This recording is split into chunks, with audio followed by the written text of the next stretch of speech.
Welcome to another video, and as you can see today we have a little bit different setting. So this is something I've been thinking about, getting this whiteboard. I'm going to share with you what I would do if I was starting out as a freelance writer. So these are the exact steps. Actually, there are only 4 steps that I would take, to start over. So if you are new, if you want to get into this business, these are the only steps that you need to pay attention to.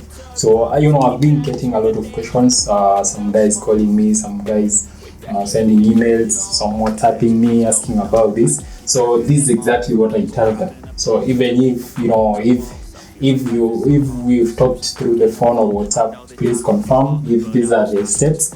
So if you want to learn what these are, please click the subscribe button, give this video a thumbs up, and then of course, I'll see you on the other side.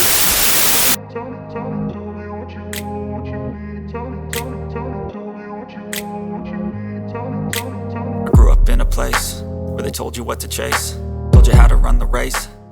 Now, of course, if you want to find or learn more about what I do, you can just go to freelancing.co.ke. That's my official website. This is the channel, of course, that we talk about freelancing, we talk about making money online, we talk about affiliate marketing and all these other ideas. Of course, everything that I talk about here is what I do. I show you step by step how to do it. Now, let's answer the question. If I was starting out, what would I do? So there are some things that you need to understand when you're starting out. As a freelancer.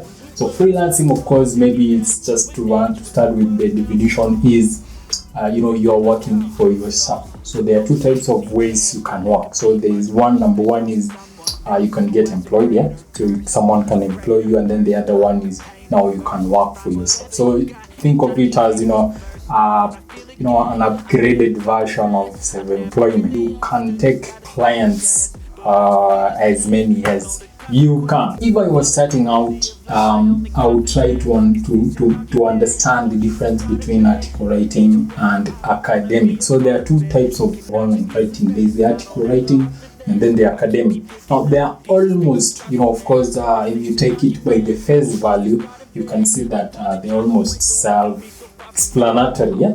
But of course, for the newbies, I will explain what that is. So article writing is an in-depth writing for. So most of the time, these are for the blogs. So these are this one is for blogs and other websites. So if you're writing for a website or an online magazine, of course, you will be doing article writing. Now, academic, of course, you're doing essays for people. So you're doing essays, and of course, I know some of you might be laughing at my handwriting. But mwalimu wa nursery alijaribu, but this is it. So please bear with my handwriting. So the first step is to understand the difference and then make a choice. So you can either choose article writing or academic. So if you want to continue doing assignments for people, go for academic. And if you want to write for blogs and websites and magazines and all that others, go for article writing. Now, the difference also comes in terms of payments. Now, for academic, you're paid per page. So you can get you're being paid $3 per page, or that's 300 shillings per page. And when it comes to articles, there are 2 ways you're being paid. You can either be paid by project. So someone can be like, okay, I'll pay you this amount for these articles, for this number of articles, or you can be paid per word. So for example, you can be paid 1 shilling per word, 2 shillings, 5 shillings, 30 shillings per word. Yes, there are people being paid 30 shillings per word. Now, once you've made the decisions on which one you want to go for, the next step is now to get samples. What do I mean? Now, when it comes to online writing, when applying for jobs, there is no way for you to show that you know what you're doing apart from your samples. That's why I always tell you, get samples. You can't come to me and be like, I want a job. I'll ask you, show me your work so that I can, believe in, so that I can give you work. you understand that the client doesn't know what you're capable of if you don't produce samples. So once you've decided, you say you want to do article writing for post, for example, the next step for you now is to get samples. How do you do that?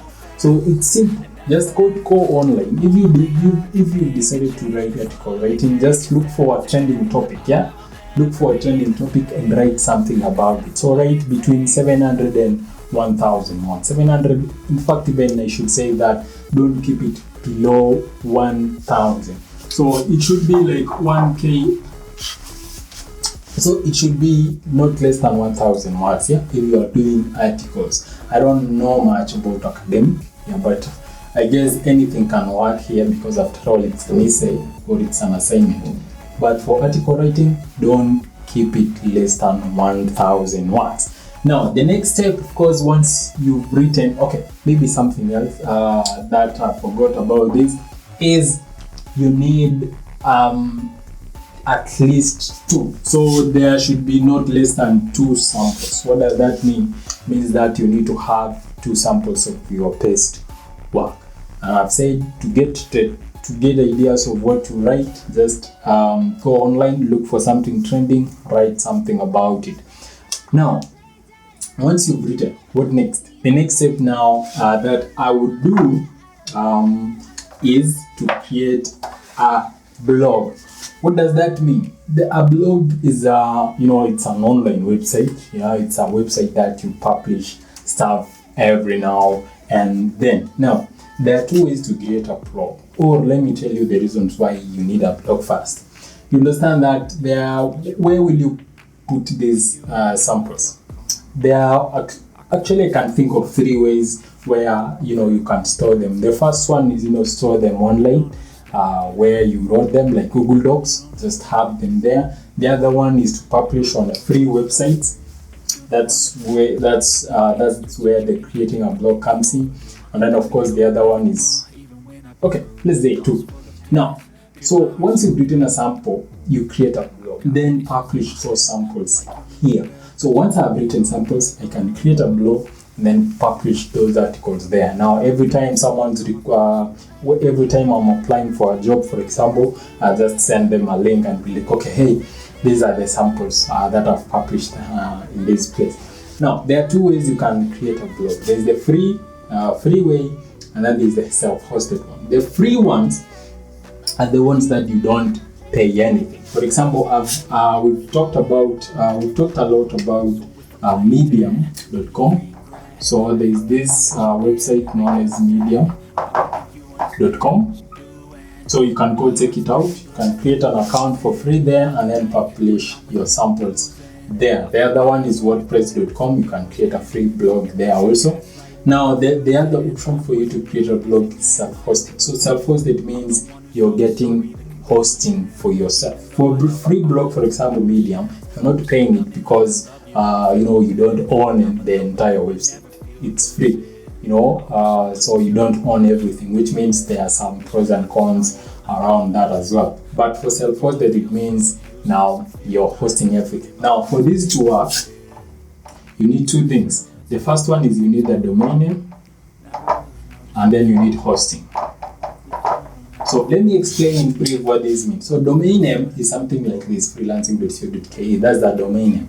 It is something, or it's a special address that people type on their phones or browser to access a website. For example, if you want to access Facebook on your browser, you type facebook.com. So facebook.com is now a domain name. Now, what happens is domain names are not free. You have to pay for them. And if you want to learn more about that, by the way, just go and watch this video about how to start a blog. Now, hosting is actually like the home of your website. So once you port the domain name, you now need the home. You realize that your website will have some files. You will have the theme, plugins, you'll have the articles, actually your samples.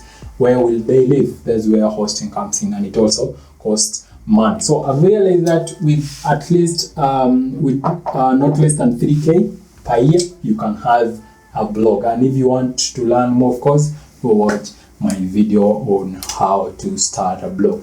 So now that I have a blog, what else? The next step now, of course, is to publish my samples.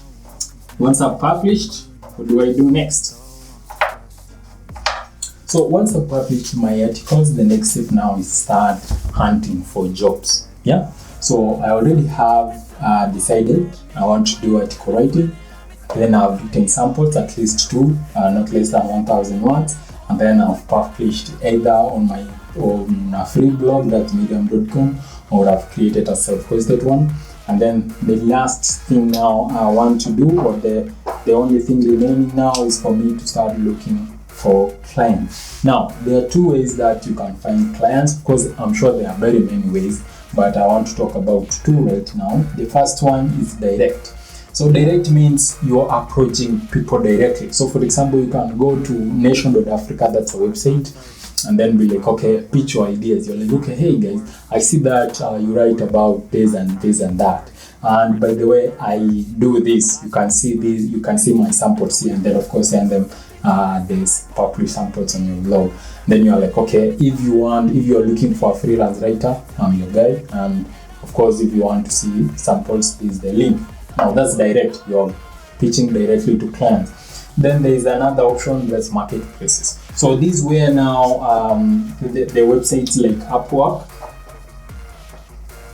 Fiverr, and then of course we've also talked about ProBlogger.com. So these are the marketplaces actually that you can find writing jobs on. So just to go to upwork.com, create an account, and actually it's a little bit tedious because they have a little, a very strict screening process, but if you're lucky, you might get into that. And then we have also Fiverr. This is easy to get into. So the difference between the 2 is here you send proposals to jobs posted there, but this one you publish your job. So you're like, okay, I will do for you this and that. Then if the client is interested in that, they will hire you. That's Fiverr. And for Fiverr, you create what we call gigs. Now for ProBlogger, it's almost the same as Upwork. Yeah. So this they have a job board there that clients just publish, like, okay, I'm looking for this type of writers with this experience. And then of course now they have a way of applying. For this, it is actually free compared to Upwork, because for Upwork, if you get work on Upwork, they have to take at least, I think, 20% of what you make. But for ProBlogger, you can even they allow you to reach directly to clients, so you get paid directly. There is no cuts in them. So guys, those are the 4 steps that I would take to start freelance writing business in Kenya. If you have any questions on any of this, please leave a comment below. And of course, we will be diving deeper and deeper into each of these steps on this channel. So if you like this so far, please make sure you subscribe, and then of course click that notification bell not to miss any other videos. Bye guys for now, until next time. Bye. It's only worth it if you work for it. It's only worth it if you work for it. I won't stop till they hear me now. I won't stop till I wear the crown.